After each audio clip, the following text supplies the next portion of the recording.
dei Signori fino alla sede del comando provinciale dei Carabinieri in via Cornarotta. Un lungo corteo silenzioso, quello che ieri sera si è snodato per il centro di Treviso per ricordare il vice brigadiere dei Carabinieri Mario Cercello Rega, ucciso a Roma con 11 coltellate. Carabinieri, poliziotti, esponenti del mondo politico locale, ma anche tanti semplici cittadini hanno voluto rendere omaggio al giovane militare morto mentre faceva il suo lavoro. Avrei preferito che non aver organizzato queste cerimonie, perché è una cerimonia che comunque è una ricorrenza per una brutta cosa, per la morte di un collega, di un giovane collega.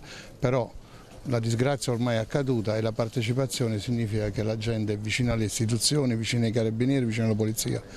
E quindi è un bel segno di onestà. Oltre un centinaio i partecipanti alla marcia dell'Italia onesta che non dimentica. Il silenzio all'arrivo e poi un lungo applauso per non far cadere l'attenzione su questa tragedia che ha colpito un rappresentante delle forze dell'ordine mentre faceva il suo dovere. Trasversale il sostegno del mondo politico cittadino. Era giusto esserci come rappresentanza, anche se questa è una manifestazione puramente apolitica.